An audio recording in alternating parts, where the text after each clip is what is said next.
on le voit dans les expériences de consultants, d'experts. Ça fait 3 mois que tu es accompagnateur Calliope. Tu vas gérer pour accompagner celui qui se lance sur Calliope, puis il fait juste de la formation à distance. Mais si ton client numéro 2, il fait de la VAE, tu sais même pas ce que c'est que de la VAE, ça peut vite devenir très compliqué. Bonjour, bienvenue. Bonjour, Salut Maël. salut. On se retrouve dans la deuxième vidéo où l'on va traiter toujours donc, du label Adopac. Mais cette fois, on va vraiment faire un focus sur le référentiel de labellisation Mmh. avec vraiment la présentation des 12 exigences ou des 12 indicateurs, Mmh. enfin, si tu préfères. Mais en tout cas, l'idée, c'est vraiment qu'on vous explique ben, ce qu'il en est sur ces 12 points, comment on les évalue et pourquoi on les a intégrés à un moment donné dans le référentiel Adopac. Si tu peux nous en parler rapidement, donc c'est un document qui vit, on est déjà en version 6 Oui, du référentiel. Euh, donc c'est un document qui vit, c'est pas figé dans le temps. oui, qui vit parce que c'est un label neuf, donc qui nécessite d'être, entraîné, on va dire. Mhm. Donc au fil des premiers audits qu'on a pu mener et des retours, qu'on a pu avoir, on a fait quelques mises à jour pour être vraiment en lien avec la réalité terrain. Et pour que ce soit aussi le plus inclusif, parce que je me Oui. souviens, à un moment donné, on avait parlé d'un indicateur sur un site web, où sur le site web, il fallait qu'il y ait ça, ça, ça. On s'est pas rendu compte qu'il y a certains accompagnateurs qui nous ont dit, ouais, mais en fait, moi, j'ai pas de site web. Donc, comment je fais pour répondre à tel Oui, indicateur? Et exactement. donc, c'est ce jeu-là d'avancement sur le projet qui a fait qu'on est déjà en version 6 du référentiel. Et en tout cas, donc, la version donc, qui est accessible sur le site web, Mmh. c'est la dernière version, c'est la version qui est en vigueur, Oui, qui toujours, est hein. consolidée depuis, bientôt 1 an, hein. Ok, super. Mmh. Donc, alors, juste, donc ensuite, on a une page de garde qui nous définit certaines choses. Donc, on a la définition d'un adopac. Donc, un adopac, si je prends vraiment le terme de ce référentiel, c'est un organisme. Donc, c'est pas une personne, hein. Mmh. Ça, c'est un point intéressant. C'est un organisme qui dispense des prestations d'accompagnement des prestataires de formation. Mmh. Donc, cela inclut de façon très large toute société, tout organisme qui accompagne, qui forme, qui conseille, qui facilite la vie des OPAC. Donc un adopac se doit de respecter les exigences du présent référentiel, pour utiliser d'ailleurs, le label, le logo Mmh. en lien aussi et ça c'est important. Donc dans ce référentiel, tu vas nous présenter les exigences Mmh. de chaque indicateur et alors est-ce que tu peux nous en parler peut-être? Il y a 2 niveaux de lecture dans ce référentiel? L'audité, l'auditeur? L'audité, dans un premier temps, il prépare son audit pour et vérifie, s'il peut répondre à toutes les exigences. Mmh. Et puis l'auditeur viendra conduire son évaluation en le questionnant sur sa capacité à démontrer, le respect Donc en fait, de façon suite à très l'audit. simple, comme tout audit, qualité, on a un «cahier des charges» entre guillemets et puis, bah, Oui. l'idée c'est d'aller vérifier si le cahier des charges, est-ce qu'on est conforme dans sa Mmh. pratique par rapport à ce qui est écrit dessus? On parle aussi après d'échantillonnage? Oui. Donc l'échantillonnage, vu qu'on demande à ce qu'un premier accompagnement, soit bien terminé, l'échantillonnage, se base sur un accompagnement réalisé. Hem, donc soit il y en a eu qu'un, on prend celui-ci, soit il y en a eu plusieurs et l'auditeur choisit un accompagnement qui est, propre à l'activité et qui permet de balayer le référentiel, sur tous les indicateurs. OK, génial. On a ensuite la liste, bon c'est le sommaire, hein, la liste des, exigences à respecter. On en a 12. Alors je vais les balayer assez rapidement et puis ensuite tu vas rentrer point par point et nous présenter tout ça. Donc le premier point, c'est en lien avec les compétences et les expériences de l'ADOPAC. Donc, est-ce que je suis compétent pour accompagner derrière? Ensuite, c'est les questions d'éthique et de déontologie. Le point 3, c'est communiquer des infos actualisées et exhaustives sur son offre. Le 4, comment je publie des chiffres clés qui sont actualisés aussi chaque année.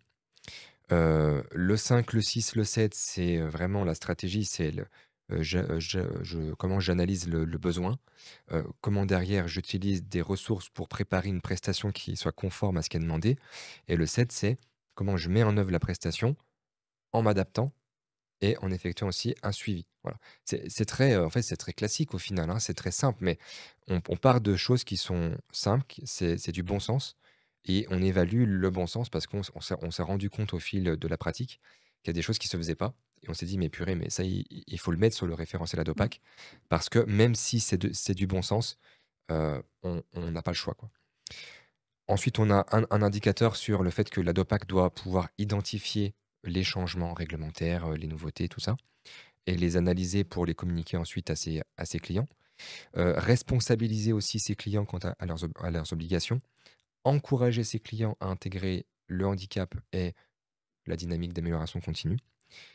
De piloter soi-même aussi sa dynamique d'amélioration continue en propre, parce que c'est Mmh. bien beau de former et d'accompagner, ses clients sur la démarche qualité.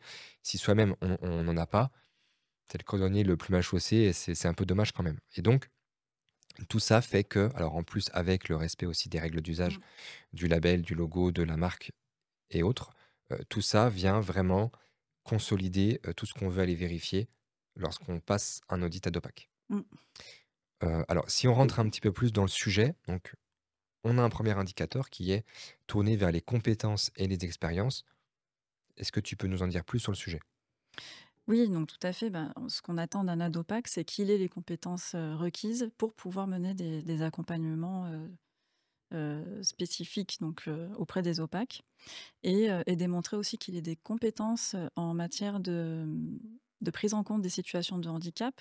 Parce que ce soit à la création ou pour Calliope ou même pour, une certification RS, cette dimension-là est à prendre en compte, systématiquement. Oui, en gros, si tu pas en fait, si tu es accompagnateur, mais qu'à aucun moment dans tes prestations, tu sensibilises ton client sur les dimensions handicap, bah, tout de suite, enfin, Voilà. là, déjà, il y a un trou dans la Bah, raquette, quoi. voilà, on demande un peu plus tard à ce qu'il sensibilise. Donc pour pouvoir sensibiliser, il faut que Mmh, mmh l'ADOPAC mh. soit lui-même, sensibilisé et formé. La deuxième partie de cet indicateur, on demande à ce que ses compétences soient, développées, en continu. Donc c'est, en fait, tout l'aspect, maintien des compétences, Mmh. parce qu'on sait que le monde de la formation bouge, beaucoup et Oui, il se passe pas, 6 mois sans qu'on ait, un nouvel arrêté, un nouveau décret. Si c'est pas c'est sur ça. Calliope, c'est sur l'apprentissage, si c'est pas sur l'apprentissage, c'est sur la VAE. Donc bah, oui, forcément, quand on fait de l'accompagnement et qu'on est spécialisé, il faut être vraiment, en vue sur les nouveautés, quoi. Mmh. Mmh. Le deuxième sur la déontologie, avec un titre qui est donc de «S'engager à accompagner avec éthique et déontologie». Alors ça, c'est tout un programme. On l'a vu dans une autre vidéo, mais voilà, Oui. on a vu tout ce qu'il fallait pas faire avec, les offres clés en main, les Calliope en 5 jours, les communications plus ou moins transparentes, les on s'occupe de tout, on passe, l'audit à votre place. Là, dans cet indicateur, explique-nous un petit peu ce qu'on va aller vérifier dans les engagements. Voilà, il y a plusieurs points. Alors, on attend en fait que l'ADOPAC s'engage sur ces points-là, dans son information, et c'est à lui de voir comment. Donc 4 grands points: informer de tout lien avec une structure recommandée, donc préciser, s'il y a un partenariat en place ou autre. Orienter de manière objective, neutre et transparente lorsque justement il y a une orientation à faire. Proposer une offre d'accompagnement qui permette aux OPAC d'être autonomes à l'issue de cet accompagnement. Et assurer aux OPAC, que les données transmises dans le cadre de l'accompagnement resteront confidentielles. Ça, c'est vraiment les 4 grands points déontologiques qu'on peut avoir. Après, il y a un point complémentaire, par rapport à l'usage de la sous-traitance. Si la structure, d'accompagnement fait appel à la sous-traitance, il faut qu'elle s'assure que le sous-traitant, respectera le référentiel ADOPAC dans ses accompagnements également. Même titre que ce que l'on peut retrouver sur Calliope avec, justement cette, chaîne de la Oui. sous-traitance à faire attention bien sûr. Après c'est assez «rare» entre guillemets, d'avoir comme ça des prestataires qui sous-traitent des actions d'accompagnement, mais c'est possible, ça Mmh. peut arriver et Ça donc peut auquel arriver, cas on l'a vu une fois en ouais audit. Oui. et donc auquel cas, bah, voilà, c'est des choses bien sûr à vérifier, parce que sinon c'est facile, tu sais, on peut Oui. tous être labellisés, mais derrière si on sous-traite tout, ça sert à rien quoi. Le point 3 Alors sur point la 3, on communication. parle de communication. Donc l'ADOPAC doit communiquer sur son offre et communiquer des informations actualisées, bien entendu, donc concernant son offre d'accompagnement en général. Ensuite, on demande à ce que cette information soit exhaustive sur plusieurs points. Donc déjà, une présentation de ou des accompagnateurs, hein, ça dépend s'ils sont plusieurs, dans la structure, leurs qualifications, leurs expériences et cetera. La nature des accompagnements aussi, donc sur quel type d'accompagnement ils sont positionnés. La méthodologie utilisée aussi, ça c'est important que ce soit communiqué. Quelle est la méthode d'accompagnement? Les modalités de contact, comment on peut les contacter, bah, déjà pour pouvoir mettre en place l'accompagnement, mais après, au fil de l'eau quand on est accompagné et bien entendu le tarif. Une fois qu'on a ça, au final, ça permet quand même de garantir que l'offre, elle est quand même assez sécurisée, Mmh. avec les infos qui sont renseignées, on est capable de faire un choix éclairé C'est ça. sur l'accompagnement que l'on va acheter, quoi. Parce que derrière, il y a quand même cette notion d'achat bah, enfin, c'est une prestation, hein, quand on est, tout en bas donc de la chaîne et que l'on veut acheter une prestation d'accompagnement, c'est quand même assez normal, d'avoir ces informations-là qui sont, bah, voilà, comme tu le disais, bah, qui est mon accompagnateur? Mmh. Heu, Quel est vraiment le type d'accompagnement, la méthodologie, les contacts et le tarif? C'est un peu la base, mais c'est pas des choses que l'on voit partout et donc je pense que c'est vraiment important qu'on insiste, là-dessus. En lien aussi avec cet aspect communication, il y a un aspect aussi publication de chiffres clés. C'est le Oui. point 4. Oui, voilà, c'est on demande à ce que la DOPAC, diffuse en fait des chiffres, qui représentent la performance de l'activité. On en a parlé là, c'est pas les chiffres qui vont faire la valeur, qualitative, mais ça montre quand même, un certain degré d'atteinte, au niveau de l'accompagnement. Donc, publier des chiffres clés, et on demande à ce que ces chiffres clés soient actualisés chaque année. Si on passe au point numéro 5, là, on rentre vraiment dans le sujet, quoi, parce que finalement, quand on vend une prestation Mmh. d'accompagnement, il y a quand même tout un process d'analyse des besoins de son client Oui. et éventuellement de reconnaissance de ses limites, de l'expertise. Voilà, et c'est là qu'on commence à voir aussi, dans la méthodologie d'accompagnement qu'on est sur de l'accompagnement qualitatif lorsque l'analyse du besoin est faite, de cette manière, c'est-à-dire ce qu'on attend nous d'un ADOPAC, établir un diagnostic qui permet d'identifier et prendre en compte le contexte du client, les objectifs qu'il souhaite atteindre avec cet accompagnement et ses spécificités. Donc après, il s'agit de lui proposer des solutions sur mesure par rapport à cette analyse, des besoins. Et puis, il y a aussi, un deuxième point qu'on a mis, donc ça, c'est une conditionnelle, c'est-à-dire que si on identifie que dans les objectifs, de l'accompagnement, la DOPAC n'est pas capable de répondre à une partie ou toute ou partie de la demande d'accompagnement, ses limites sont reconnues et il est capable d'orienter vers une autre structure. Donc ça peut être, voilà, tout un enjeu, assez complexe avec le code du travail, et donc tu pourrais dire: «Bah, bon, moi, le CFH, je maîtrise pas. Par Mmh. contre, je vais sous-traiter». Alors là, du coup, si tu sous-traites un truc que tu maîtrises pas, heu, ça peut vite devenir problématique. C'est soit tu sous-traites à un autre, organisme ad hoc, donc là ça marche, hein, si lui-même a la compétence sur le CFA ou alors, bah, c'est de se dire: «Bon, moi, je suis désolé, j'ai pas la compétence, je ne sous-traite pas et je vous réoriente vers des professionnels». Mmh. Voilà.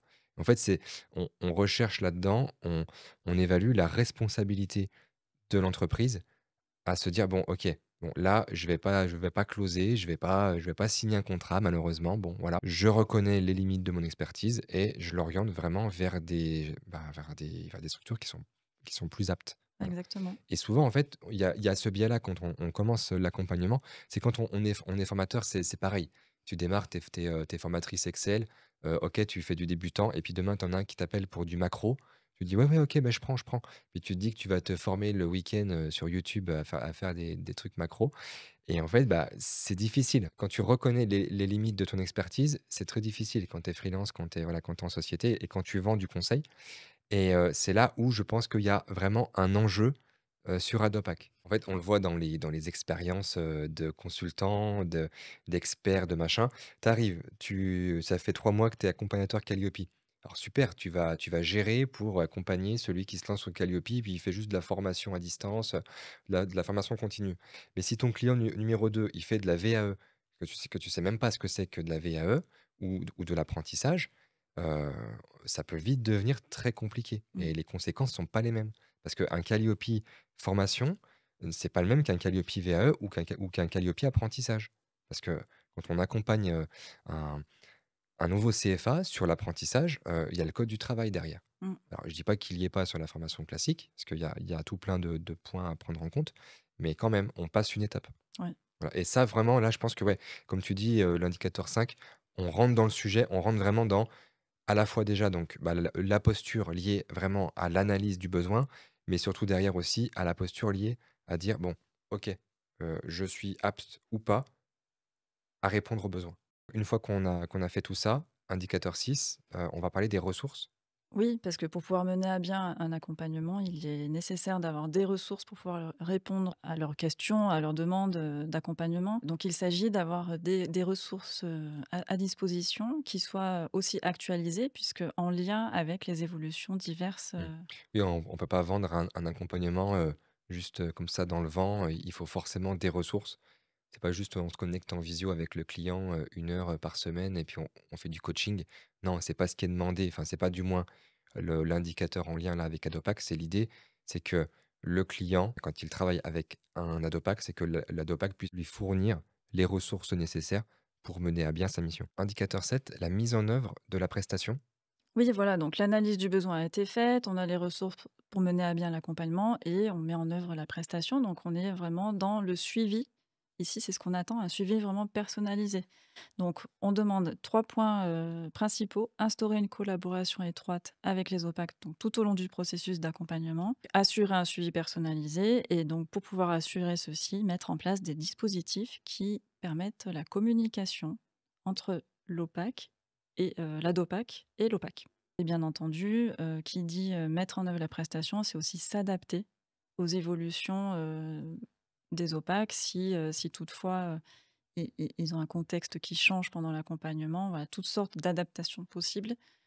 Comment, l'ADOPAC, met en œuvre ces adaptations? Indicateur numéro 8, donc une fois que, bah, forcément, OK, la prestation, bon, elle est réalisée, tout ça, mais tu as quand même un cycle de vie quand tu es accompagnateur et à un moment donné, tu as des infos qui tombent. Ça peut être un décret, un arrêté, des infos réglementaires, contractuelles ou autres, et là, le but dans cet indicateur 8, on parle de prise en compte des évolutions. Oui, tout à fait, mais pour être, un accompagnateur, qui se veut professionnel, comme on disait tout à l'heure aussi dans le maintien des compétences, c'est aussi être en alerte sur les évolutions, ben, aussi bien réglementaires, toutes les évolutions en lien avec le domaine de la formation professionnelle. Donc on demande à ce que les sources d'informations soient bien identifiées et qu'elles soient recensées dans un dispositif. On veut vraiment que ce suivi-là soit, professionnel, en fait, tout simplement et pertinent. Donc, identifier les sources d'informations, les recenser dans un dispositif, les exploiter. Et une particularité sur le référentiel ADOPAC, c'est les transmettre aux OPAC accompagnés, donc en cours d'accompagnement, bien Mmh. entendu.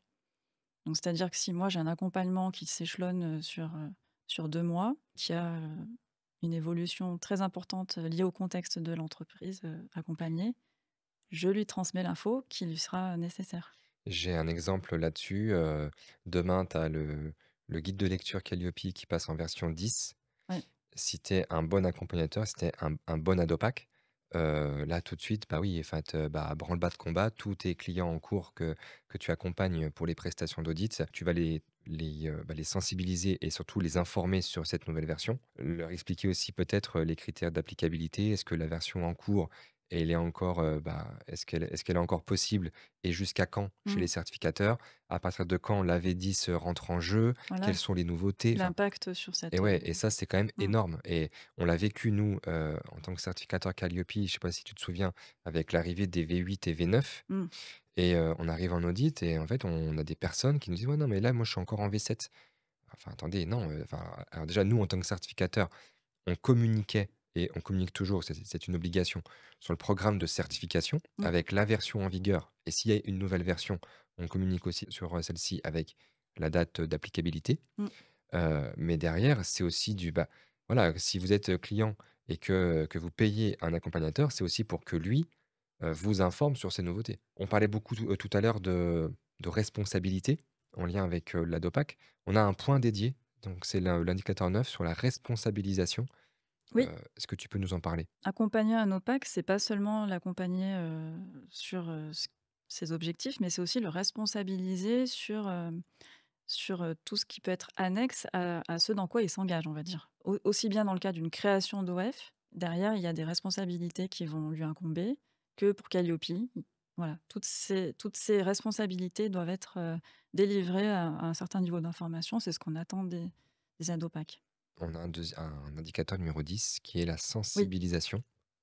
Alors tout à l'heure, on parlait justement que Dans les compétences attendues, on voulait que l'ADOPAC ait, une formation ou à minima une sensibilisation sur la prise en compte des situations de handicap.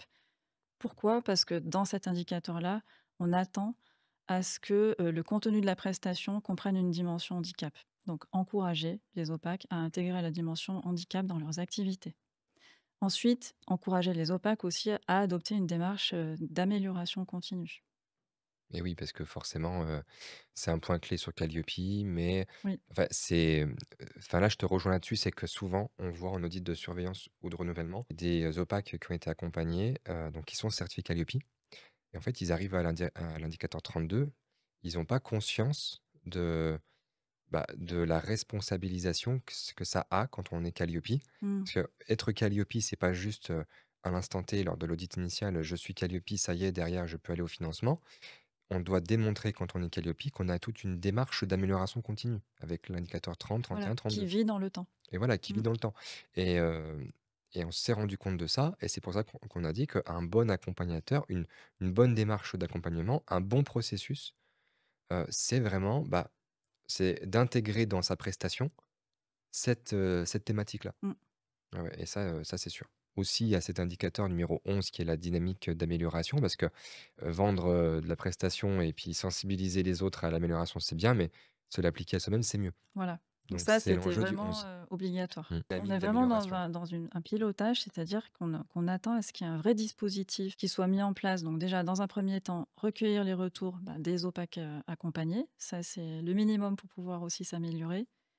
Donc ces retours doivent leur permettre de recueillir les idées, suggestions, axes d'amélioration, évaluer l'atteinte des objectifs aussi de l'accompagnement et évaluer la satisfaction. On a un deuxième point qui est, d'être, soi-même, dans une dynamique, d'amélioration continue.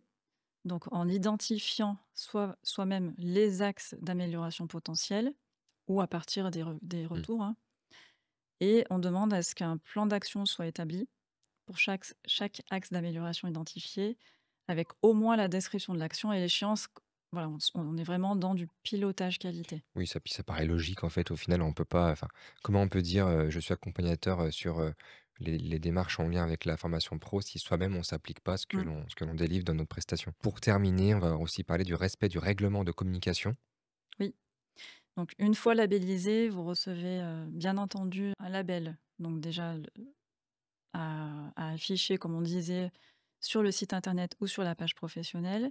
Et il y a également un logo Adopac qui existe et qui est la propriété de Certifopac, donc avec sa charte d'usage et l'indicateur 12 et la vérification du respect des règles d'usage, du logo. Le label doit être donc diffusé au format web ou PDF sur son site internet ou sa page professionnelle et l'usage, du logo, respecté. Ouais, bien sûr. Oui, en fait, là, ça encadre vraiment l'ensemble des règles d'usage du Mmh. logo, du label, pour éviter de faire n'importe quoi aussi et de se dire: «Bah, voilà, attendez», enfin, il y a quand même, voilà, c'est comme tout, en fait. C'est comme quand on est référencé sur le compte formation, on doit faire attention, sur, le logo que l'on Oui. utilise. Pareil pour Calliope, enfin, donc ça, on est vraiment en lien avec tout ça. OK, super et écoute, on a fait le tour sur ces 12 indicateurs. Oui. Ces 12 indicateurs, on va les retrouver sur la grille d'audit Apollo. Donc une Mmh. fois qu'un organisme intéressé pour devenir Adopac fait une demande en ligne sur le site de Certifopac, Mmh. une fois que l'on traite votre demande, on vous envoie bien sûr une proposition commerciale. On vous ouvre un accès démo sur Apollo avec la grille d'audit et cette grille d'audit-là, elle est accessible et vous pouvez consulter tout ce qu'on a dit là avec Maël. Donc ça vous permettra vraiment de bien comprendre tous les usages et de faire le choix après si, et ça on le souhaite, que vous vous lanciez aussi dans la démarche, Adopac puisque plus il y aura d'Adopac, moins il y aura d'accompagnement, borderline, on va dire et donc mieux, au mieux, le marché se portera. En tout cas, la crédibilité aussi du marché de la formation, en lien avec, bien sûr, tous les enjeux, pardon, de la certification Calliope et autres. Voilà. Donc merci en tout cas pour ces vidéos sur Adopac et puis on se retrouve, bien sûr sur d'autres vidéos sur nos autres thématiques de prédilection, que ce soit sur Calliope, sur les sujets, d'intelligence artificielle générative avec la certif IAG, ou les sujets généraux en lien avec, Certifopac. Donc merci à vous. Si c'est pas fait, bien sûr, n'hésitez pas à vous abonner sur LinkedIn ou sur YouTube et puis on se retrouve, très vite pour des prochaines vidéos. Merci. Merci Merci. Maëlle.